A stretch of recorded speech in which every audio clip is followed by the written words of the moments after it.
पुराणियूं यादूं पुराणियूं यादूं पुराणियूं हयाती रही त तोसां अची हाल और बो मिठा हाणे थो हडन तां वञे मास कोरबो मिठा हाणे थो हडन तां वञे मास कोरबो। अस्सलाम वालेकुम वरहमतुल्लाहि वबरकातुहू।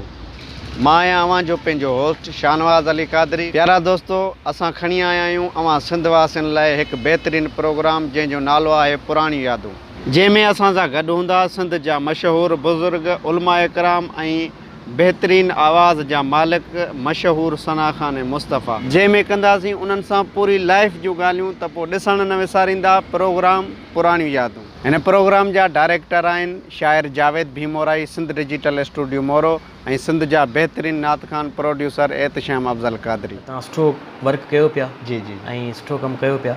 जेके असांजे सिंध न बल्कि पूरे पाकिस्तान जेके सिंधी असांजा दोस्त रहनि था नात ख़ान, तव्हां उन्हनि ताईं पहुचो।